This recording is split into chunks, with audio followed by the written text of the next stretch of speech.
এখনকার জেনারেশন তো যার আর্থিক সক্ষমতা আছে গার্লফ্রেন্ড বয়ফ্রেন্ডকে বা বয়ফ্রেন্ড গার্লফ্রেন্ডকে স্মার্টফোন গিফট করে, এটা একটা সুন্দর ভালোবাসার বহিঃপ্রকাশ।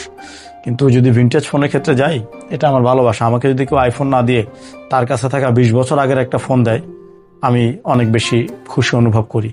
এখন কে কোন জিনিসটার প্রতি মানে মানুষের নেশা, ভালোবাসা, আগ্রহ, এটা তো একমাত্র তার মনই জানে। তো ভিনটেজ যারা লাভার আছে তাদের জন্য একটা আইফোনের থেকে অনেক মূল্যবান গিফট যদি ভিনটেজ কোনো ফোন তাদেরকে দেয় এবং সেটা সচল থাকে।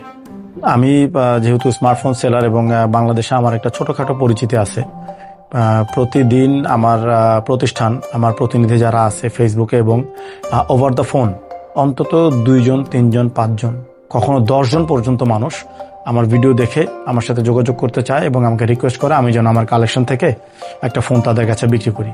এখন যেটা আমি আনছি কোনো না কোনো দেশ থেকে বা আমি রেখে দিছি আমার কাছে 10-12 বছর, সেটা আমি আর কোথায় পাবো বিক্রি করলে? তাই আমি তাদের মন রক্ষার জন্য অনুরোধ করি এবং হাসি মুখে মানা করে দিই যে ভাই, আমি তো আর এটা বিক্রি করে দিতে পারবো না, সেজন্য আমার পক্ষে দেওয়া সম্ভব না। বাংলাদেশে ভিনটেজ ফোন চায় প্রচুর লোক আছে যাদের 80-90, মানে তারা তো আর বুড়ো বলা যায় না, 40-এর ঘরে যত লোকই আছে তারা মানে ডাই হার্ড ভাবে এইসব ফোন কিনে এবং প্রতারিত হয়। অনলাইনে অনেক সময় এগুলো নকল বিক্রি হয়, অনেক আগের মডেলের নোকিয়া, মটোরোলা, নকল না হলেও সেগুলো এমন লো গ্রেডের কেসিং লাগানো, কোনো মতো জোড়াতালি দিয়া বাসায় যেতে যেতে আঠা ছেড়ে দেয় বা খুলে পড়ে যায়। এরকম এই যে আবেগ নিয়ে খেলা, এই খেলাটা কেন তারা খেলতে পারতেছে?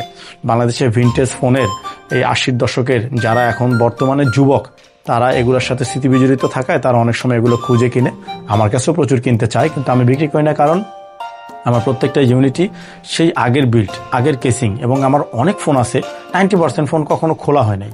এইটার যে মানসিক শান্তি আমি পাই, এই নেশার কারণে আমি কারো কাছে আসলে একরকম আমার পরিবারের সদস্য চাইলেও আমি তাদেরকে ব্যবহার করতে বা বিক্রি করার ক্ষেত্রে মানা করে দিই।